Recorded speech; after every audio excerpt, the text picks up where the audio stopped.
choice for Edmonton Sports. Pleased to catch up with one of the all-time greats in the Canadian Football League, 4-time Grey Cup champ, including 2 of them with the EEs. It is Ricky Ray checking in. Ricky, you're on with Reid and Jay. How are you doing? I'm doing good, guys. Thanks for having me. Well, it's great to see you. I think given my old show, I think this has probably become an annual tradition that you hop on Grey Cup week and we chew the fat a little bit. But part of the reason I'd like talking to you and continue to talk to you is that you've continued your athletic performance beyond football retirement, and I always love talking with you about this. What's going I couldn't remember if I call it endurance running or death race running or whatever it is you do, but remind people what you do and what you've accomplished lately. Yeah, I mean, it sure feels like death race when I'm out there. But, yeah, I mean, just to kind of keep the competitive juices going, being a retired athlete now is, I do some running races, marathons, half marathons, trail races. And I did my first bike event, which was a gravel race last May. It was a 100-mile gravel ride. So, it just kind of keeps me training and, competing a little bit. And, it keeps me going for sure. Okay, so you did a 100-mile cycle on gravel. What got you into this? Tell us the story here. Yeah, I mean, I rode my bike a little bit, whether it was mountain biking or road biking, and then gravel biking became really popular. So basically it's a road bike that you ride on dirt roads and can take off on, maybe some easy single track and stuff. So that's been really popular here. Actually all over the world the last few years. So definitely got one of those bikes, and I have some friends here in town that do a little bit of it as well. So it's just a great way to stay in shape, and, you do a race or something, kind of keeps you competitive and training towards something and trying to improve. So that's kind of what excites me about it. Okay. So you've done the running, and now there's cycling. Am I to assume a triathlon is next, or what kind of a swimmer are you? Yeah, I'm not very good, but I can stay afloat. I might try. I'm thinking about doing one of those because there is one that's local here. It's a really short one. I think it's like a 750-yard swim, 12-mile bike ride, and a 5K run. So nothing too crazy. I might give that a shot at some point. I like doing all the local stuff here in Northern California, whether it's the Reading Marathon or the bike race was right here close to town as well. I just did a 30K trail race that was here in town as well. So I just try and, get out there and see if I still got it competitively. I mean, I'm the slowest person on earth, but it's fun to get out there and test yourself a little bit. So is this a bit of a, of course there are racers and people who do this all over the world, including, as you know, in Edmonton and area, but is it sort of a hotbed there in is there a bit of a culture with it there in Northern California?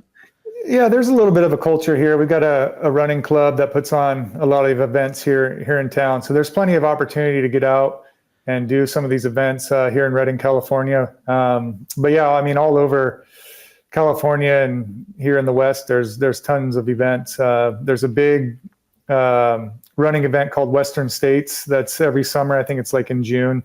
It's one of the oldest trail race. It's a 100-mile trail race that is in the foothills of Sacramento. So some pretty big stuff going on around here. And just doing the local stuff kind of gets me in the scene a little bit. Wow. Ricky Ray joining us here on the Reid Wilkins Show. You got Jay here. Ricky, I just wanted to ask, you said biking and gravel, and generally those two don't mix all that well. So there's got to be a story about a wreck here. Yeah, I mean, I've had plenty of stupid falls on my bike, but fortunate for me in that race, I didn't have any crashes in that event. There was one point though where it was getting late in the race. I think I probably had 15 miles to go, and it was a really hot day here in California, and I started cramping. I was climbing up this hill, and I had to actually get off my bike and lay down in the road and stretch my hamstring out for a few minutes, and then I was able to get back on the bike and keep going. But yeah, I mean, it was a long day for me out there. I had a goal of trying to break 10 hours on that race, and I think I finished in 11. So I missed my goal by a little bit, but it was a tough day out there. Well, you finished it, which is somebody often. I had a colleague at Ched who ran way better than I did, but he would say, "Remember, Reid, you're a completer, not a competitor." And I was like, "Yes, that's good. I completed it." So yeah, that's what I consider myself, a finisher. Anybody in the family into this with you that you can do this with regularly, or how does that work? Yeah, my youngest brother, he did the gravel race with me. He did a shorter distance, but it was his first one as well. But I got buddies that do all sorts of the trail and marathon stuff that I see out there. And yeah, I mean, I'm just like you. I'm a finisher. I'm nowhere near the top spots there, but just finishing is a good challenge for me. Okay, and we are going to talk football and some Edmonton memories as well, but I love this stuff, and I know some people are putting in our chat, Ironman Ricky, and is Ricky an ex-biker? I'm not even sure what an ex-biker is, but I don't know if you're at that level. I don't know either.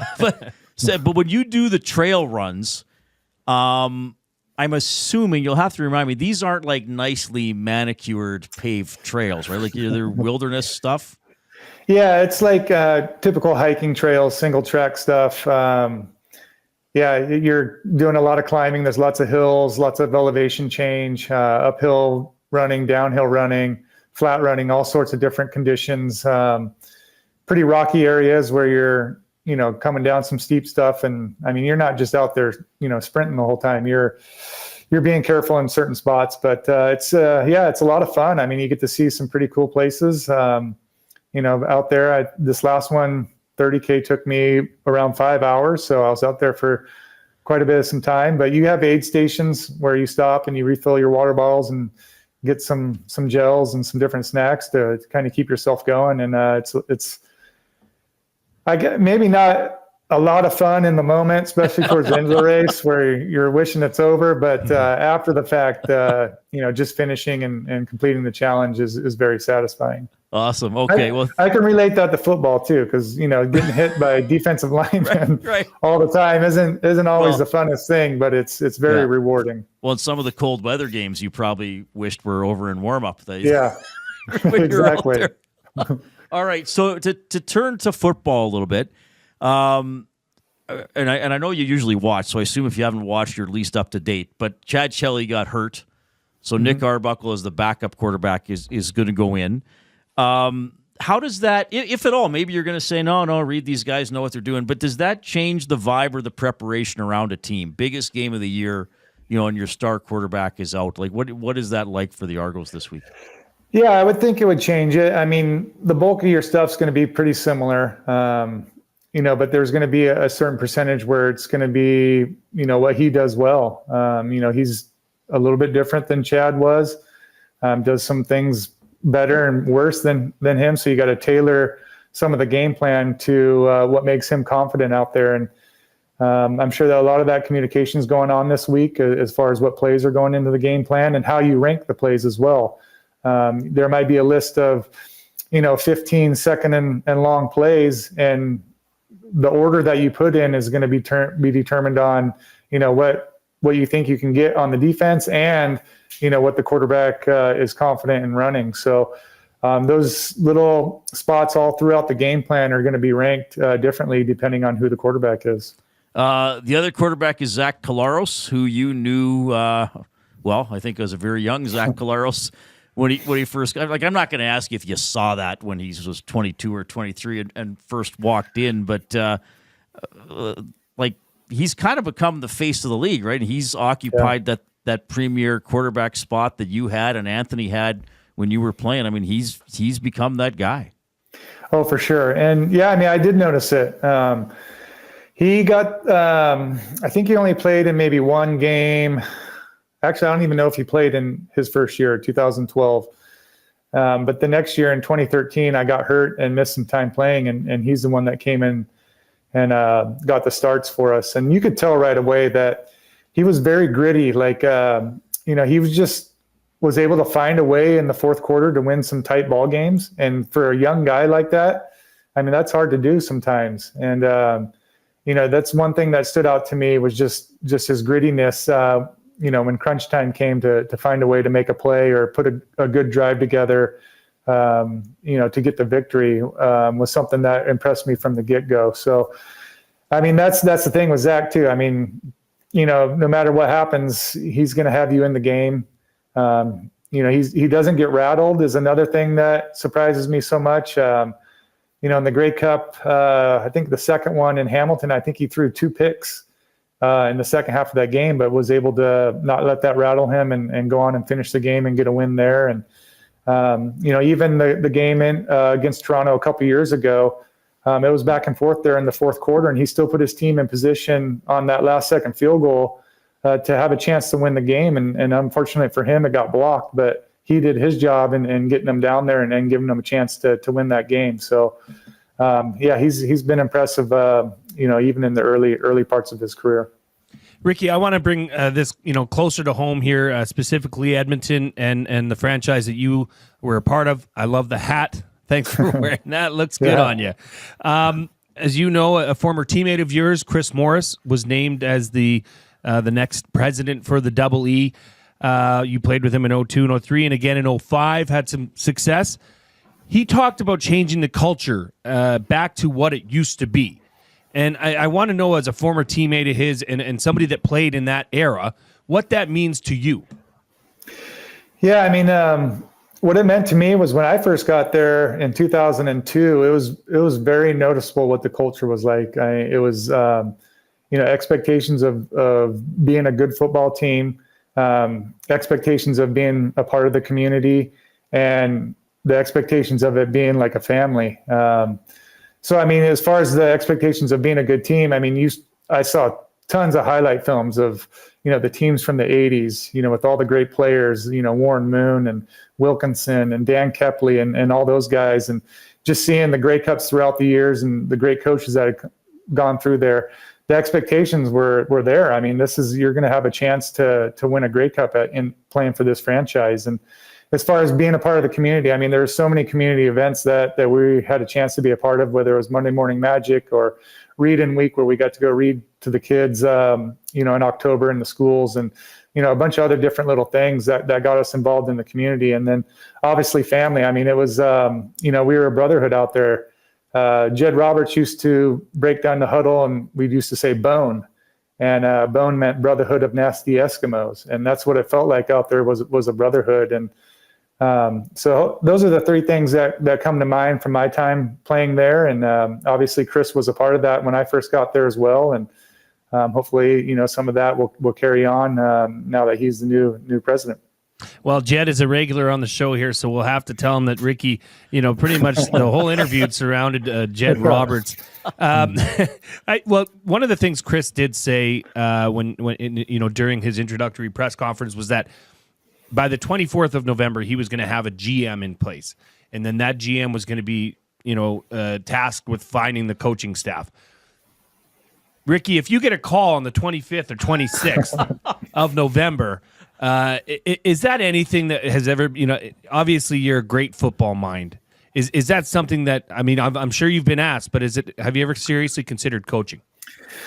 I mean, I've considered, but nothing serious yet.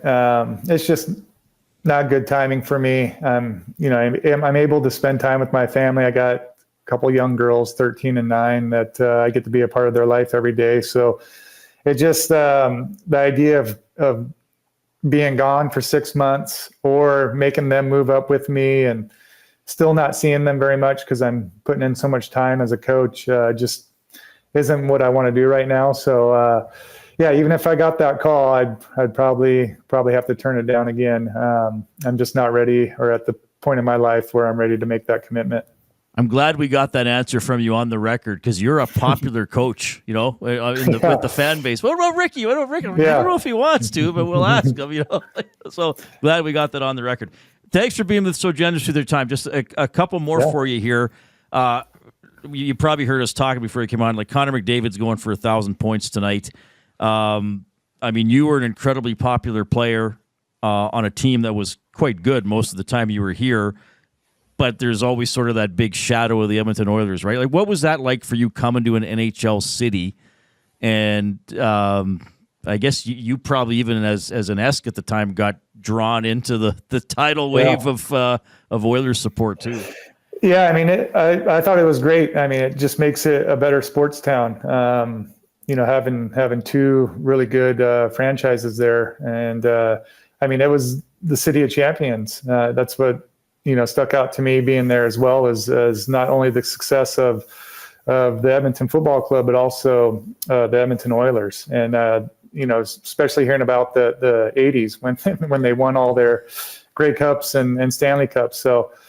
It was just cool being a part of that. And then obviously we won the Grey Cup in 2005. And then when we were going back to training camp in 2006, that's when the Oilers were in the Stanley Cup, and getting to see just the city with everybody flying their Oilers flags, and, getting to watch them, compete for the Stanley Cup was pretty awesome. Just to hear the excitement around town and all that was a great experience. And then, getting to watch them again this year in the Stanley Cup was a lot of fun.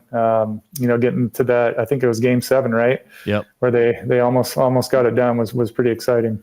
You would have loved it here. I mean, there's the new rink, and you probably saw all the shots of the gathering outside. And as you know, like, it's light out till 11 in June. Yeah. all this is going on. So that was pretty fun. Okay, when's your next race? What's going on?